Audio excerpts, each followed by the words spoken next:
Right, ఇక CM Chandrababu మాట్లాడుతున్నారు. ఇప్పుడు ఆ లైవ్ చూద్దాం. ఎక్కడ చూసినా తెలుగు వాళ్ళు ఉండేవాళ్ళు.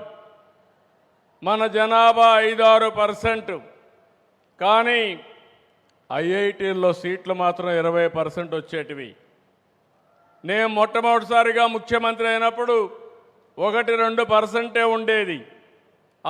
ఆ రోజు కావాలని ప్రమోట్ చేసి ఈరోజు ఏ ఎగ్జామ్లో కూడా నాలెడ్జ్ ఎకానమీలో భారతీయులు ప్రథమ స్థానంలో ఉంటే దాంట్లో ట్రెండ్ సెట్టర్గా తెలుగు వాళ్ళు ఉన్నారంటే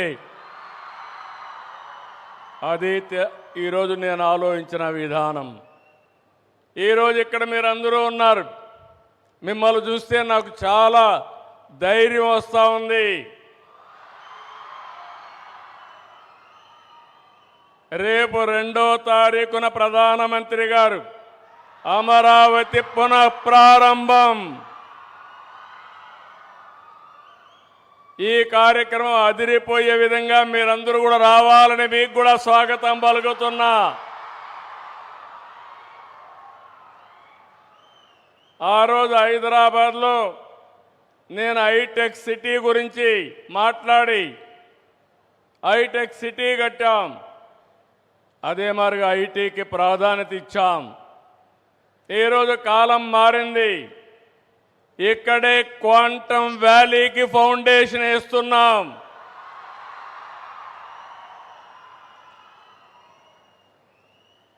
ఇండియాలో మొట్టమొదటిసారిగా ఒకప్పుడు హైటెక్ మాట్లాడితే ఐటీ మాట్లాడితే అర్థం కాలేదు. ఇప్పుడు క్వాంటమ్ కంప్యూటర్ మాట్లాడితే చాలామంది అంటున్నారు అది ఏం చేస్తుందని. ఇప్పుడుండే కంప్యూటర్స్ కంటే 1000 రెట్లు ఫాస్టర్గా ఏది కావాలన్నా క్యాలిక్యులేషన్ చేసే శక్తి క్వాంటమ్ కంప్యూటర్కి ఉంటుంది. ఇంకో పక్కన ఇక్కడ పిల్లలు ఉన్నారు, వీటిలో మీరున్నారు. ఆల్గరిథమ్స్ రాసే బాధ్యత మీదే, ఏఏ రాసే బాధ్యత మీదే.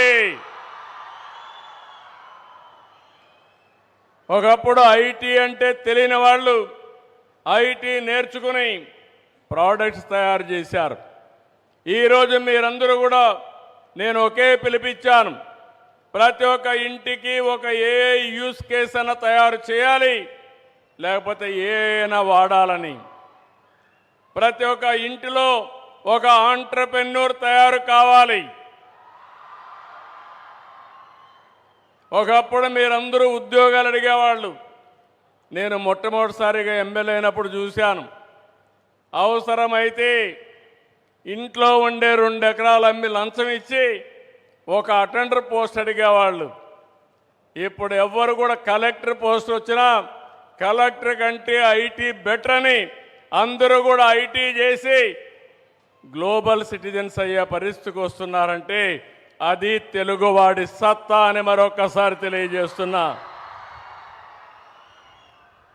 అందుకని ఈరోజు ఈ అమరావతిని మీరు ఒక్కసారి ఆలోచిస్తే మనం 2వ తారీఖు మాట్లాడుకుంటాం కాబట్టి నేను ఎక్కువ విషయాలు ఇక్కడ మాట్లాడను. కానీ ఒకే ఒక విషయం కోరుతున్నా మిమ్మల్ని అందరినీ. We are all in a inspiring time. ఎప్పుడూ లేనన్ని అవకాశాలు మన దగ్గర ఉన్నాయి. మీరు అనుకుంటే అది సాధ్యం. ఒకప్పుడంతా కూడా బాగా చదవాలని తపనుండేది. చదువు ముఖ్యం, అది నాలెడ్జ్ మాత్రం ఇస్తుంది. కానీ చదువుకున్న నాలెడ్జ్ని అప్లికేషన్ చేయాలంటే వినూత్నమైన పద్ధతిలో ఇప్పటి నుంచే మీరు ఆలోచించాల్సిన అవసరం ఉంది. ఈరోజు ఇక్కడుండే పిల్లలందరూ ఒక మంచి యూనివర్సిటీలో ఉన్నారు. ఉద్యోగం కావాలంటే పెద్ద సమస్య కాదు. విట్టు అమరావతి చూస్తే 95% ప్లేస్మెంట్లు వచ్చేసాయి. ఉద్యోగం గ్యారంటీ. నేను ఉద్యోగంతో సాటిస్ఫై కావడం లేదు. Think globally, act globally. That is what I'm expecting from my children, my students. ఇది సాధ్యమా అంటే సాధ్యం. ఎందుకంటే సిలికాన్ వ్యాలీ నుంచి స్పేస్ ఎక్స్ వరకు గూగుల్ నుంచి మైక్రోసాఫ్ట్ వరకు, నాసా నుంచి వాల్ స్ట్రీట్ వరకు ఎక్కడ చూసినా భారతీయులే, అందులో అగ్రస్థానంలో తెలుగు వాళ్ళేనని చెప్పి కూడా నేను మీకు తెలియజేస్తున్నా. ఒక సుందర పిచ్చాయ్, నాదెళ్ల సత్య, ఇంద్రా నోయి, అజయ్ బంగా, శాంతను నారాయణ ఇలాంటి వాళ్ళందరూ ఇంటర్నేషనల్గా వెళ్ళి బ్రహ్మాండంగా పనిచేస్తున్నారు. S&P 500 బోర్డు మెంబర్స్లో భారతీయులు 25% ఉన్నారంటే నాలెడ్జ్ ఎకానమీలో ఏ విధంగా రాణిస్తున్నారో ఒక ఉదాహరణ.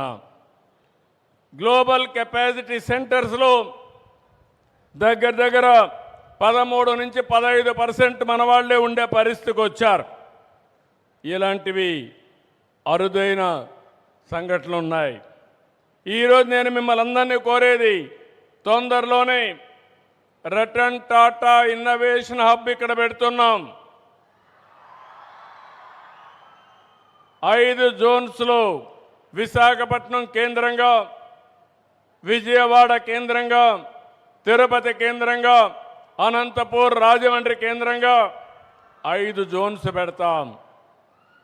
అదే మాదిరిగా పారిశ్రామికవేత్తల్ని, అకాడమిక్ ఇన్స్టిట్యూషన్స్ని, స్టార్టప్ ఎకోసిస్టానికి కావలసిన ఎకో ప్లేయర్స్ అందరినీ కూడా పిలిపిస్తాం. నా ఆలోచన ఒకటి, ఈరోజు ఆంధ్ర రాష్ట్రంలో ఉండే ప్రతి ఒక్కరు కూడా రాబోయే రోజు